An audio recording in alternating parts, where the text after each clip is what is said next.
फक्त इथला इलेक्ट्रॉन गेला तर किती N2 होतील 1 आणि याच्यानंतरचं N2 ऑर्बिटल 4p राहतं. 4p चे किती बॉक्स असतात 3 असतात. म्हणजे हा 1 आणि हे 3 असे किती झाले 4 बॉक्स झाले. आणि या बॉक्स वरनच म्हणजे ह्या इन्फॉर्मेशन वरनच आपल्याला पुढे पाहिजे स्ट्रक्चर ऑफ कोऑर्डिनेशन कंपाऊंड.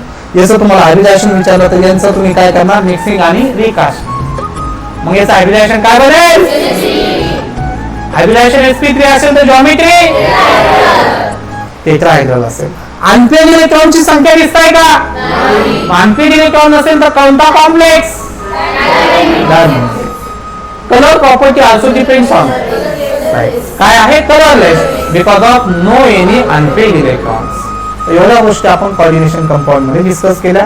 आता उद्याच्या लेक्चरला मी कोणालाही विचारणार कोणाला उठवणार आणि सांगा आतापर्यंत जेवढ्या टर्म्स आहेत त्या टर्म्स तुम्ही एक्सप्लेन करा. जमल का तुम्हाला एक्सप्लेन करायला व्हेरी गुड. किती जणांना जमल बरं उद्या आल्यानंतर